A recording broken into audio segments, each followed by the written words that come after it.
হয়, মই এই ঘৰৰ ল'ৰা হয়, ডাঙৰ ল'ৰা। যোৱা ৰাতি কালি ৰাতি 12টাৰ পিছত দুটা গৰু আমালোকৰ নাই, চুৰি হ'ল। তাৰপিছত ৰাতিপুৱা উঠি কিনে গৰু ওলাবৰ কাৰণে গৈছিলে, তাত যাই পিনে দেখে দুৱাৰটো নাই, দুটা গৰু ওলাই লৈছে। তাৰপিছত মই গৈছিলোঁ, তদন্ত কৰিলোঁ, ইফালে চালোঁ, নাই। তাৰপিছত মই থানাত কল কৰিছিলোঁ অ চি ছাৰক, অ চি ছাৰ কলটো ধৰা নাই। তাৰপিছত মই থানাত গৈছিলোঁ, যাই কিনে এটা কমপ্লেইন কৰি আহিলোঁ। সিহঁতে ছাৰৰ লগ আহিলে, আহি পিনে চালে, তদন্ত কৰিলে। এতিয়া মই এইটোৱে চাওঁ যে আমাৰ দতমা আৰক্ষী এইটো তদন্ত কৰক আৰু উচিত চোৰক শাস্তি দিয়ক। এছ পি ছাৰক মই এইটোৱে আহ্বান কৰোঁ, এই চোৰ আমাৰ থুৰিবাৰীত আজি চাৰিজনৰ গৰু হাৰালে, 10টামান গৰু গৈছে।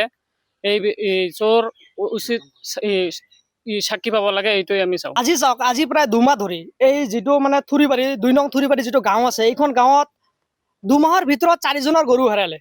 কেইদিনমান আগতে আলিমৰ হেৰুৱালে 4টা, বাবলুৰ হেৰুৱালে 2টা, আৰু আজি মফিজুলৰ হেৰুৱালে 2টা। কাৰণ চাওক, আজি এই গাঁওখনক এক দুষ্ট চক্ৰ, এক গৰু মাফিয়াই এনেকুৱা ধৰণে টাৰ্গেট কৰি লৈছে।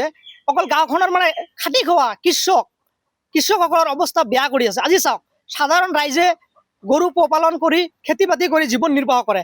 আজি যিটো অৱস্থা, মানুহৰ 2টা গৰু ডাঙৰ হলে এই গৰু 2টাক লৈ চিন্তান্বিত পৰিৱেশ এটা সৃষ্টি হয়। আজি এইটোৱে নহয়, কেইদিনমান আগত চিকাৰ গাঁৱতো 3টা গৰু হেৰুৱালে। আজি দতমা অঞ্চলত কিয় এনেকুৱা চুৰিকাণ্ডৰ যে বৰ মানে এটা যি হস্তক্ষেপ চলি আছে সাধাৰণ খাটি খোৱা ৰাইজৰ ওপৰত, ইয়াৰ ওপৰত অসম চৰকাৰ তথা BTC চৰকাৰ তথা কোকৰাঝাৰ পুলিচ, দতমা আৰক্ষীক তীক্ষ্ণ দৃষ্টি ৰাখিবলৈ মই ABMC দতমা আঞ্চলিক প্ৰেচিডেণ্ট হিচাপে দাবী উত্থাপন কৰিছোঁ। আৰু ইয়াৰ উচিত তদন্ত কৰি কোনে চুৰি কৰি আছে, চুৰিৰ মাষ্টাৰ মাইণ্ড কোন, আৰু চুৰিৰ কাণ্ডৰ লগত কোন জড়িত হৈ আছে, সিহঁতক কম সময়ৰ ভিতৰত যাতে তদন্ত কৰি আৰক্ষীয়ে সিহঁতক উচিত তদন্ত কৰি উচিত বিচাৰ প্ৰদান কৰে। চিকাৰগাঁৱত যিটো ঘটনা হৈছিলে গৰু চুৰি ঘটনা, তাৰ পিছদিনাই দতমা আৰক্ষী চকীৰ আৰক্ষীক লগত লৈ 3জনক কৰায়ত্ব কৰিছিলে আৰু 2জনক জেল হাজতলৈ পঠাইছিলে। এজনক তদন্ত কৰি দুখ পোৱা নাই কি জানি এৰি দিছে। আৰু তাৰ পিছতো আজি সিহঁতে চুৰি কৰিছে নে নাই আমি আৰক্ষীৰ পৰা এতিয়াও মানে স্পষ্টীকৰণ নাপালো। আৰু আৰক্ষীয়ে যাতে ইয়াৰ ওপৰত তীক্ষ্ণ দৃষ্টি থাকে, কাৰণ কিছুমানে কৰায়ত্ব কৰাৰ পিছতো তথাপিও যে দতমা অঞ্চলত গৰু চুৰি কাণ্ড নকমে কিয়?